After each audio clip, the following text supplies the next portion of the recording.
Akkam jirtan wayyaadha. Nama 15 argaa jira soo laayifii jira jechuudha. Eda nama tokko wajjin haasa'aa ture. Namni kun nama ilaalcha cimaa qabu jedhee nama ilaalu. Haasaa isaa keessatti waa mil'adhee jedhe. Mil'uu san keessatti ammoo as bahee dubbachuu yaada isinii kenna jedhee dhufe jechuudha. Warra na ilaalaa jirtan galatooma. Engadda hiringiin kun hiringi waa'ee hiringii kana I think OMN irratti illee kadiiroo irratti illee dubbadhee jira. So I think sun gahaadha. Maybe itti deebi'ee jira. Anyway waa'ee lolaa kana ilaalchi namni amma dubbadhee jedhe kun nama Abiyyiin qeeqaa ture jalqaba irratti. Ammallee nama qeeqaa garuu lola dhiyoo kana Tigraay wajjin godhame irratti ilaalcha adda addaa qabaannee jenne. So maal ta'e namni akka isaa kan barumsa guddaa qabu kan critical thinking gochuu danda'u ilaalcha akkanaa yoo qabaate namni information gahaa qabu biyya alaa jiraate ilaalcha akkanaa yoo qabaate qotee bulaan kennaa ka ilaalcha information akkasii qabaachuu hin dandeenye ilaalcha akkamii qabaatu kan jedhutu na sodaachiseetiin saniif as bahee jedhe. So ilaalchi isaa maal isinitti fakkaate lola amma TPLF yookiin ammoo Tigraay fi Abiyyiitti deeme kana akka waan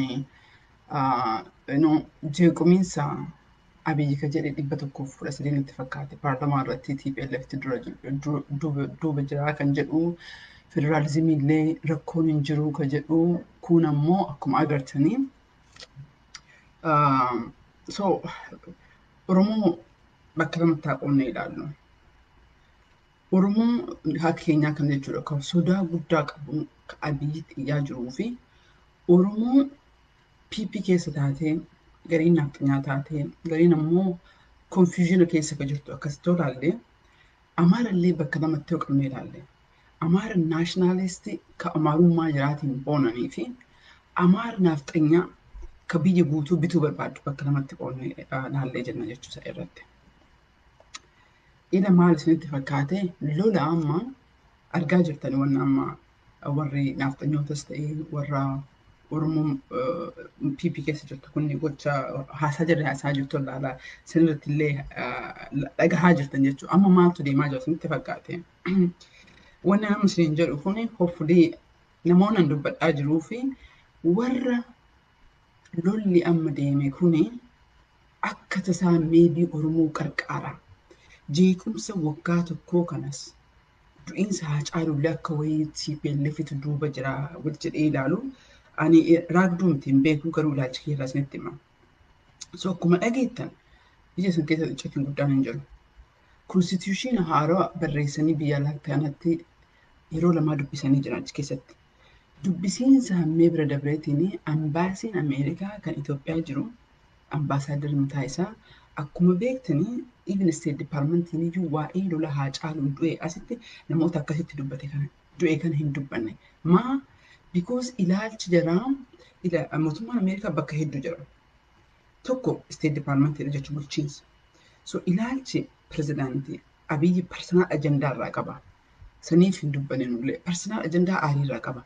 Garuu ilaalchi state departmentiin imbaasii keessa Tibonaaj waa'ee Afrikaa ka ilaaluu fi ambaasaadar ka qabu fi ilaalcha Tiraamp garagara kan mataa isaatti. So biirokraatii warri jedhamuun kun Abiyyi humnaan cabsee biyya sanii naannoo sanii haa bulchuu tasgabbii waan barbaadaniif akkuma inni godhe ijarraa qabachuu barbaadan.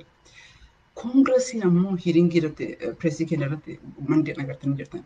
Yoo suuta jettanii ilaaltanii chairwoman Kiran Basmaal jettee umarratti yoo yaadatan taate transcriptii irratti illee think video irratti illee dubbadhee jira transcriptii irratti illee ni baasnee jenna.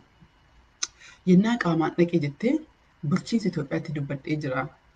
Sigalee central governmentiidhaa fi humna central government individual right jedhuu fi humna federalizimii kennaa kan sigalee biyya sana keessa of arguu barbaadutu jira. Nuti hin qarqaarraa namni martuu of arguu qabaa kan jedhu dubbatte. Sun maal jechuudha? Federalizimii indirectly qarqaara.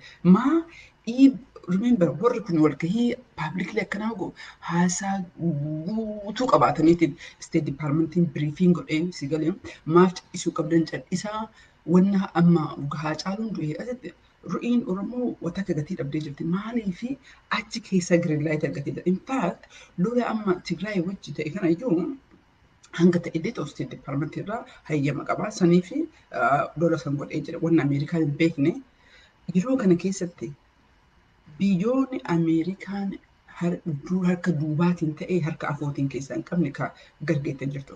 Fakkeenyaaf Arab Springii fudhadhee jiranii qabxii amma kaasii kana isinitti deebi'a. Arab Springii kana baree akkanumatti uummanni koofti qa'ee hin jenne bara. Harka duubaatiin Ameerikaan indirectly yookiin keessaa qabdi. Yaman irratti ilaalaa lola Yaman irratti jira. Siiriyaa ilaalaa jedha. Siiriyaan tuni namtichi kun akkasitti uummata isaa caccabsee amma aangoo irra jira. Maaliif Raashaan duuba jirtu lola kan lama warra kanatu dhimma kanarratti wal fixaa jira. So Raashaan bira dhaabattee jirti. Ameerikaan dhimma siitii miti keessaa withdraw goote akkuma agartan jechuudha. Sanaaf namtichi kun itti fufee jira. So amma ka Abiyyiin TPLF irratti lola kabanee fi green lightii state department irra qaba. Koongiresiin akkuma agartanii especially Karim Baas bakka isin jirtullee hin beektanii Oromoo bira dhaabbattee jechuu kiyyaa miti. Garuu federalizimii irratti jarri kan barbaadan karuma namni martuu argu akkuma taate ta'a nurra nu dhiisaa kan jedhu achirra qaban karuma state departmentiin ammoo hoo Abiyyi humnaan biyya san akka ta'ee safatee naannoo sanii fakkii ta'ee sodaachisaa yaabachuu fedhanii otoo hin ta'in garuu ilaalcha akkasii bitanii jiran keessaa ammoo duratti jalqabee jedhee waa'ee constitution amma jiru kana balleessisii irratti replace gochuu irratti jechuudha. Maaliif kana dubbadhaa jira? Haasaa kana galgala haaseessantu imeen realize namni barate yoo akkasitti dogongoraa ilaalcha akkasii qabaataa jiraate namni keenya qooduu hin qabne ilaalcha akkamii qabaataa kan jedhu. So amma yeroo lama walgahii irratti kan jiran constitution san balleessanii naannoo Oromiyaa Amaaraa kan jedhu balleessanii. In fact dhageettanii asii Europe irratti baajeta irratti jalqabeetiin waggaa kanarraa jalqabee naannoo Oromiyaa naannoo Amaaraa kan dhiisanii jiru. Sigalee East West Central Itoophiyaa kanaan deemaa jiran. Kan Abiyyi barbaadu Abiyyi Amaaraa bakka bu'u naashinaal Amaaraan barbaadu. Abiyyi naafxanyaa wajji jira. Naafxanyaan sun maal isinii fakkaate warra nation builders biyya ijaaruu barbaadan. Oromummaa hin barbaadan, Amaarummaa hin barbaadan. So otoo akka fedhii jiraate namni martinuu aadaa ofii gatee afaan Amaaraa dubbata Itoophiyaa durii san deebisuu barbaada. Ka Itoophiyaa abbootiin kennitu ta'e. Sun ammoo fakkooma kan rakkoo gatee ta'e foundation isaa maali? Constitution. Constitution san keessatti namni sabaaf sablammiin nationality fi nation mirga qaba san keessaa bahuu jedhan. San keessaa haquu barbaadan. San ammoo namoota guddaa amansiisanii jiran. Sigalee garuu kan amma alatti baasuu fi warra OPDO PP keessa jirtu. Kanaaf xanyaan ta'in hin jiraamne akkanumaan maybe jeeqomiinsa laalaa jalqabeessa jijjiirama bara 2018 yoo dhufe san jijjiirama dhugumatti dhufee ture. Abiyyillee lammaanillee keessuma turane. Garuu ABO'nillee biyya galee jeeqomiinsa kaasee jira namoonni adda addaa. Unfortunately jeeqomiinsa dhiyaa Oromiyaa irratti ta'e suni akka Oromoon ija Abiyyirraa buqqifattu ta'ee jira. Laala otoo jeeqomiinsi dhiyaa Oromiyaa irratti hin ka'iniiti. Oromoon Abiyyiin itti dhaansu jeeqomiinsi dhiyaa Oromiyaa irratti ka'e. Jalqabarraayyuu Abiyyi jalqabumarraayyuu daba qaba. Dabumaan dhufee jedhe. Daba sana immoo numartuu nu agarra. Anis isinis namni baay'een agarre. Garuu akka argu ammoo kan rakkoo itti cimsee jedhe jeeqomiinsi naannoo ka'ee jedhe namni konfiis ta'ee ilaalee jedhe. So jeeqomiinsa kana keessa amma Abiyyi PP yogguu dhufe kana dhaaba PP noo dhufe Oromoon harkaan fudhanne. Oromoon dhaaba isarraa fudhachuu diduun kuni akka inni Amaaratti nam isa godhee jedhe. Amma namoonni akka PP keessa jiran ammoo akka Abiyyi completely Amaaratti hin galle because amma Abiyyi Oromoo harkaa bahee jira namni afaan jiru Amaaraa waan jedhe barbaadde kennaafi ka jedhu. Oromoon tunniin ammoo sodaataniitiin amma si galee kan dhiyoo kana ta'e jechuudha. Warra TPLF achii cabsee jennaan biyyi nagaatti hin deebiti. Garuu san biyyi nagaatti deebi'uu fi Amaara naashinaalistii cabsuu qaban. Jechuu kiyya warra amma walaqaa'itti naannoo kana kileem godhan kana cabsuu qaban. Kan ammoo cabsuu hin danda'an. Maaliin cabsaniini isinii maaliif walanqaa'itti teessan jettanii biyya guutuu iyyuu isinii kennaa jirra. Afaan guutuu biyyi guutuu teessan ta'aa jirti. Kanaafuu sossobee bira dabarsuu barbaada. Inni kan barbaadu Amaara warra Amaarummaa dubbatan kana sossobee bira darbuu qaba. Yoo hin taane Amaarri naannoo tana humnaan kileem goote jette si galee akkuma agartanii addunyaan illee itti jal'isu. Because federaalizimii irratti lafti kun seeraan muramee taa'ee jira. Hanga konstituushinii ammandi ta'ee manni murtee jedhutti adii kennuu hin danda'u. Fakkeessuu qaba. Kana fakkeessuuf ammoo warra Amaara naashinaalizimii cal'isiisuu qaba. Kan ammoo humnaan hin danda'u. Maal godhaa jira? Look, warra Amaaraa naftanyoota jira, warra Amaara naashinaalizimiitu jira. Akkuma Oromoo sabboonummaa keessa jiruu fi gurguramtuu goobana yookiin ammoo naftanyoota jechuudha. Naftanya jechuun sistema. Oromoonis keessa jira, Amaarris kunis biraas keessa jira jechuudha. Amma Amaara naashinaalizimii cal'isiisuudhaaf cabsuuf maal jira warra akka ergamtoota amma katabaa jiran jechuudha. Humna tokko buusnee humna tokko olaantummaa uumuun barbaannu jedhanii kataban akka Oromoof yaadanii fakkaatanii. No, Oromoof yaadne amma jirri ka godhaa jiran ka abiyyi godhaa jiru. Warroonni kun yoo dubbatee si galee dhuguma akkamitti naannoo humnaan cabsanii warri kun dimokiraasiif deemaa jira fakkeessuuf. No, inni ka barbaadu kan akka Shimallis fa'aa kunniin iyyanii akka Oromoof yaadanii fakkeessuuf. No, kaayyoon jiraa sanii miti. Kaayyoon jiraa as isteetimentii kennan mandii irratti illee agartan. Already State Department fudhachiisanii konstituushinii san balleessaniitiin Itoophiyaa akka Oromiyaan jettu Amaara ka jiru Tigree naannoo kana balleessuu barbaada. Kun irratti maratamee dhumateera. Amma immoo as baase Oromoon xiqqoon bira jirtu sun illee keessaa hafti. Somaaleen illee keessaa hafti. Kana waan sodaatuu fi wanni inni godhaa jiru amma filannoo kana ardiin bayi samiin bayi du'u malee filannoon kun itti dhufee jira. Filannoo kana deemsisuuf ammoo jeeqomiinsi kibba jedhamamutti noorsii ka Tigree fi Amaara dhaabbachuu qaba. Because Oromiyaa keessa already balaan waan jiruuf kaachii kun dhaabbachuu qaba. San dhaabsisuuf ammoo maal godhaa jira? Look, biyyi guutuu nu teessanii maaliif naannoo kan keessatti of qabdan jecha kana yaadatan taate ani jiru bara 2018 Oromoodhaan illee akkas jedhaa ture yaadatan taate. Biyyi gaanfa Afrikaatu Oromoo naqattii jedhaa ture. That is garuu is wrong. So kanaaf iyyuu sossobamuu hin qabdanii namni keenya.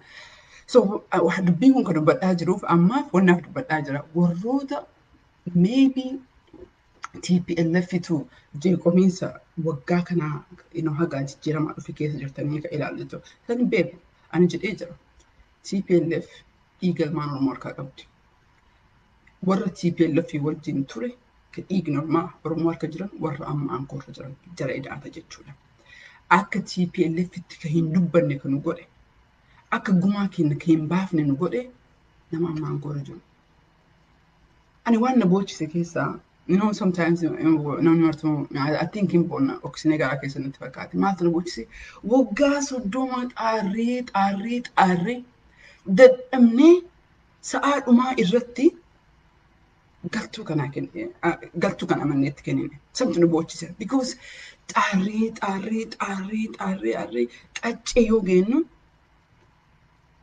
nu ceessa jenneetti kenne. Addunyaan illee ceessa jettee amantee jettee. Remember, addunyaan Oromoo jibbaan qabdu. Jibbaan jarri beektu amma ka jedhaa jiru amma Kirismas yoo yaadatan taate hiringii kamisaarra maal jedhee Oromoo separatestii fi Jawaar firebrandii jedhe. We gotta push back against that because Oromoo separatistii miti.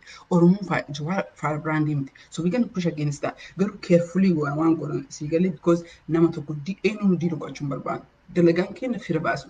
Dippiloomaasii jecha fira horuudha.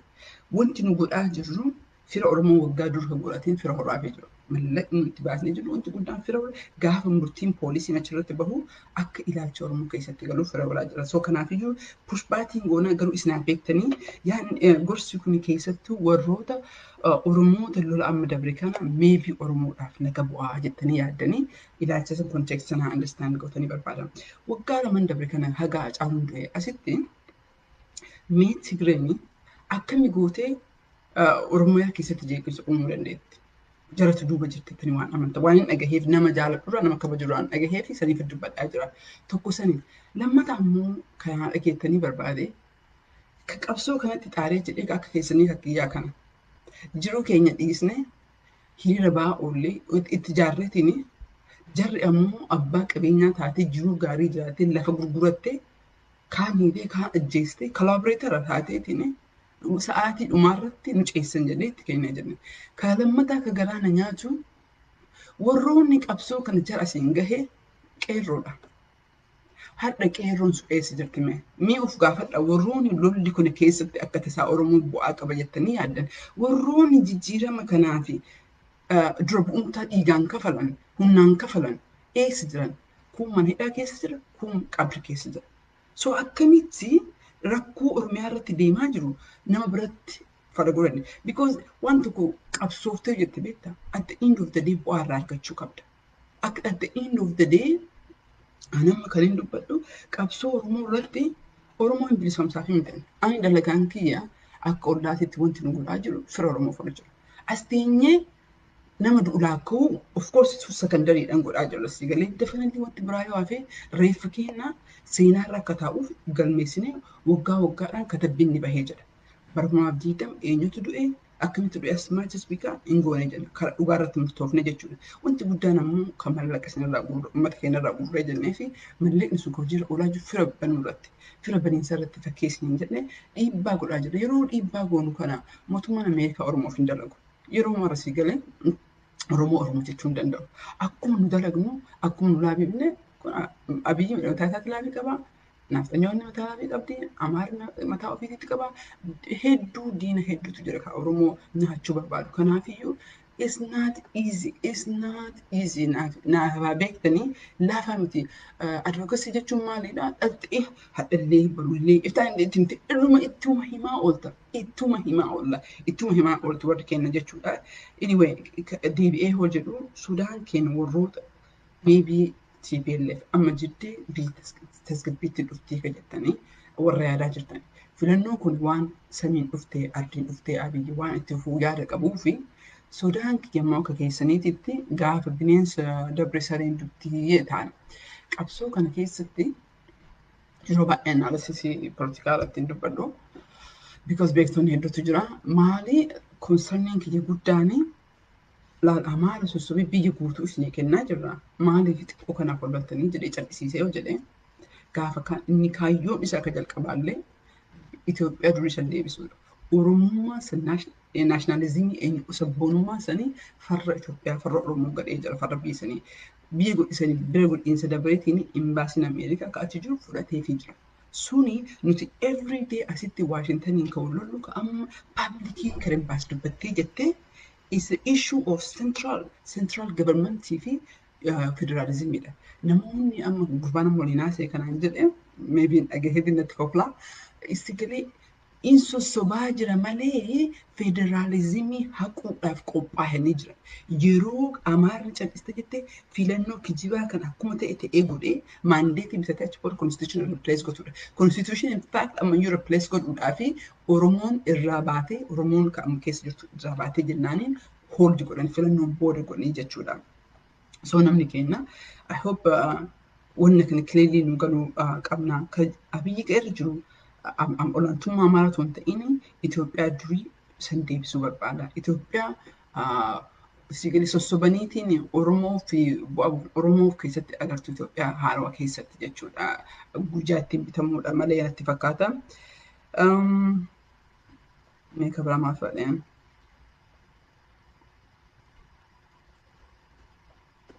Anyway, dhumarratti kan hin dubbadhee jedhu.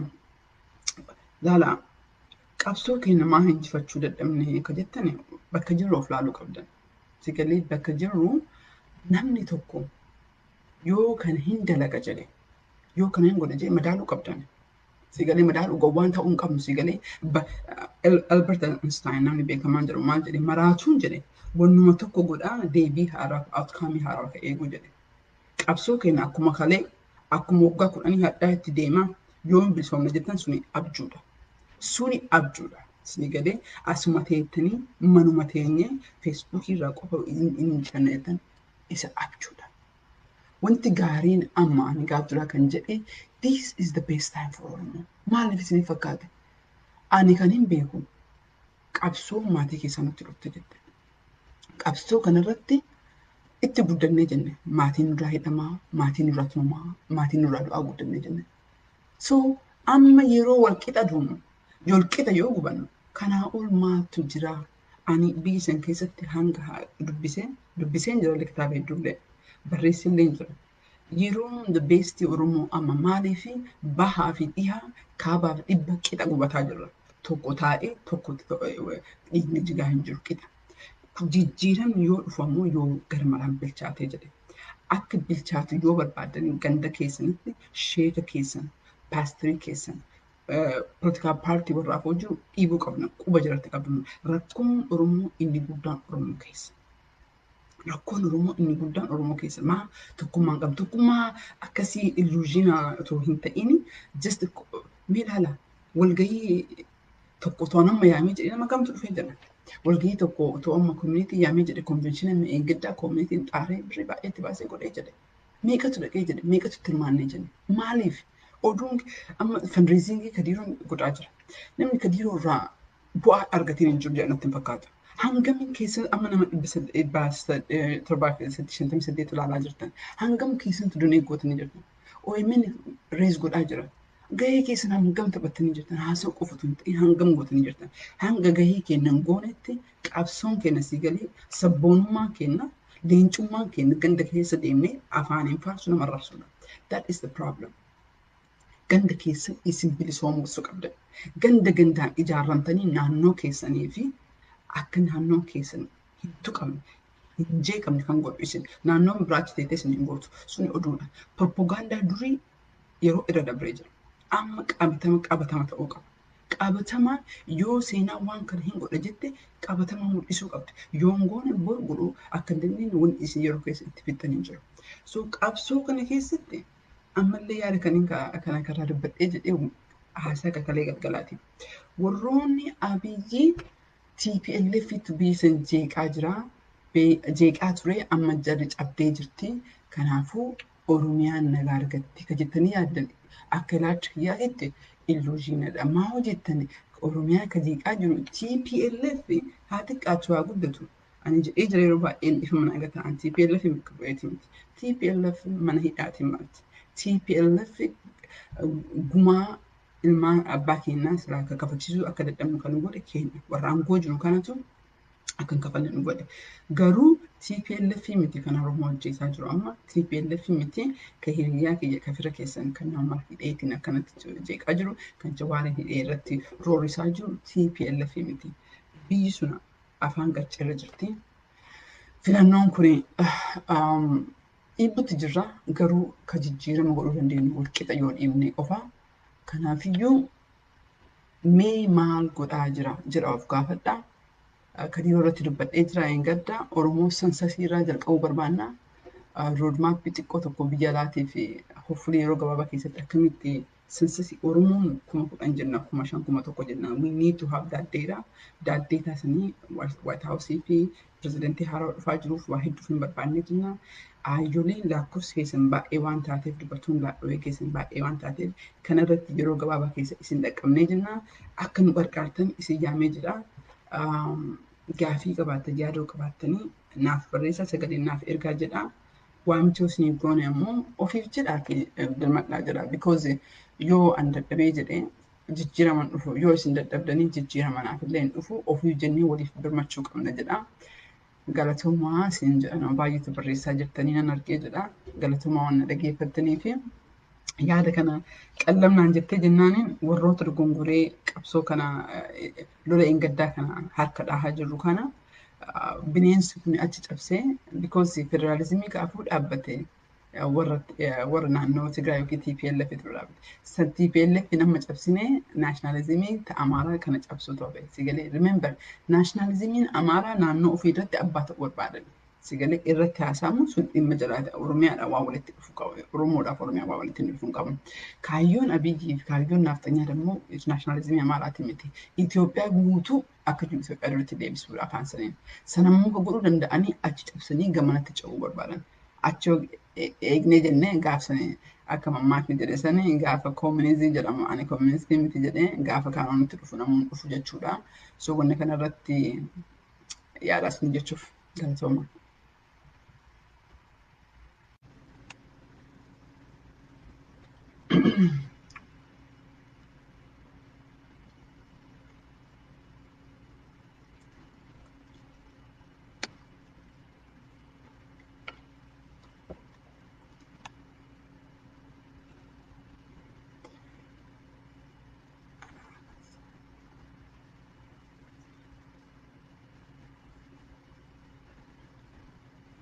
Akkam jirtan wayyaadha. Nama 15 argaa jira. So laayifii jira jechuudha. Eda nama tokko wajjin haasa'aa ture. Namni kun nama ilaalcha cimaa qabu jedhee nama ilaalu. Haasaa isaa keessatti waa mil'adhee jedhe. Mil'uu san keessatti ammoo as bahee dubbachuu yaada isinii kenna jedhee dhufe jechuudha. Warra na ilaalaa jirtan galatooma. Eeggadda hiriingiin kun hiriingi baay'ee hiriingi kana I think OMN irratti illee kadiiroo irratti illee dubbadhee jira. So I think sun gahaadha. Maybe itti deebi'ee jira. Anyway waa'ee lolaa kana ilaalchi namni amma dubbadhee jedhe kun nama Abiyyiin qeeqaa ture jalqaba irratti. Ammallee nama qeeqaa garuu lola dhiyoo kana Tigraay wajjin godhame irratti ilaalcha adda addaa qabaannee jenne. So maal ta'e namni akka isaa kan barumsa guddaa qabu kan critical thinking gochuu danda'u ilaalcha akkanaa yoo qabaate namni information gahaa qabu biyya alaa jiraate ilaalcha akkanaa yoo qabaate qotee bulaan kennaa ka ilaalcha information akkasii qabaachuu dandeenye ilaalcha akkamii qabaatu kan jedhutu na sodaachiseetiin saniif as bahee jedhe. So ilaalchi isaa maal isinitti fakkaate lola amma TPLF yookiin ammoo Tigraay fi Abiyyiitti deema kana akka waan jeequminsa Abiyyi ka jedhe 113 itti fakkaate paarlamaa irratti TPLF duuba jira kan jedhu federaalizimii illee rakkoon hin jiru ka jedhu kun ammoo akkuma agartanii so Oromoo bakka lamatti haqoonnee ilaallu. Oromoon haa keenyaa kan jechuudha kan sodaa guddaa qabu ka Abiyyi xiyyaa jiruu fi Oromoon PP keessa taatee gariin nafxanyaa taatee gariin ammoo confusion keessa ka jirtu akkasitti ilaalle Amaarallee bakka lamatti yoo qabnee ilaalle Amaara nationalist ka Amaarummaa jiraatiin boonanii fi Amaara nafxanyaa ka biyya guutuu bituu barbaadu bakka lamatti qoonnee ilaallee jenna jechuudha irratti. Ila maal isinitti fakkaate lola amma argaa jirtanii waan amma warri nafxanyootas ta'ee warra Oromoo PP keessa jirtu kun gocha haasaa jirtu ilaalaa sanirratti illee dhagahaa jirtan jechuudha. Amma maaltu deemaa jira isinitti fakkaate? Wanni amma isin jedhu kun hopefully namoonni dubbadhaa jiruu fi warra lolli amma deeme kun akka tasaa meebii Oromoo qarqaara. Jeequmsa waggaa tokkoo kanas du'iinsa Haacaalullee akka wayii TPLFitu duuba jira wal jedhee ilaalu ani raagduu miti hin beeku garuu ilaalcha keerraa isinitti hima. So akkuma dhageettan biyya san keessa icciitiin guddaan hin jiru. Konstituushiina haaraa barreessanii biyya alaa kanatti yeroo lamaa dubbisanii jiran achi keessatti. Dubbisiinsa hammee bira dabreetiin ambaasiin Ameerikaa kan Itoophiyaa jiru ambaasaadar mataa isaa akkuma beektanii even state departmentiin iyyuu waa'ee lola Haacaaluu du'e asitti namoota akkasitti dubbate kana du'e kana hin dubbanne. Maa because ilaalchi jaraa mootummaan Ameerikaa bakka hedduu jira. Tokko state departmentiin jechuun bulchiinsa. So ilaalchi pirezidaantii Abiyyi personal agendaa irraa qaba. Saniif hin dubbanne nullee personal agendaa aarii irraa qaba.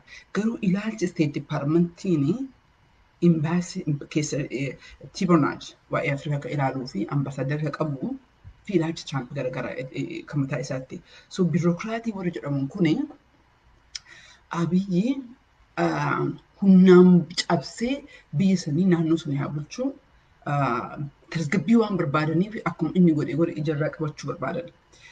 Koongiresiin ammoo hiiringii irratti pireesii keenya irratti mandeen agartanii jirtan. Yoo suuta jettanii ilaaltanii chairwoman Kiran Baas maal jettee dhumarratti yoo yaadatan taate tiraanskriptii irratti illee viidiyoo irratti illee dubbadhee jira tiraanskriptii irratti illee ni baasnee jenna. Yennaa qaamaan dhaqee jettee bulchiinsa Itoophiyaatti dubbadhee jira. Sigalee central governmentiidhaa fi humna central governmentii individual right jedhuu fi humna federaalizimii kennaa kan sigalee biyya sana keessa of arguu barbaadutu jira. Nuti hin qarqaarraa namni martuu of arguu qabaa kan jedhu dubbatte. Sun maal jechuudha? Federalizimii indirectly qarqaara. Remember warri kun walgahii publicly akkanaa godhu haasaa guutuu qabaataniitiin state departmentiin briefing godhee sigalee maaf cal'isuu qabdan cal'isaa wanna amma gahaa caaluun du'ee asitti ru'iin Oromoo wata akka gatii dhabdee jirti. Maaliif achi keessa green light argatee jira. In fact lola amma Tigraay wajji ta'e kana iyyuu hanga ta'ellee ta'u state department irraa hayyama qabaa sanii fi lola san godhee jira. Wanna Ameerikaan hin beekne yeroo kana keessatti biyyoonni Ameerikaan harka duubaatiin ta'ee harka afootiin keessaa hin qabne ka gargeettee jirtu.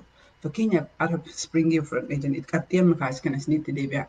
Arab Springii kana baree akkanumatti uummanni koofti qa'ee hin jenne bara.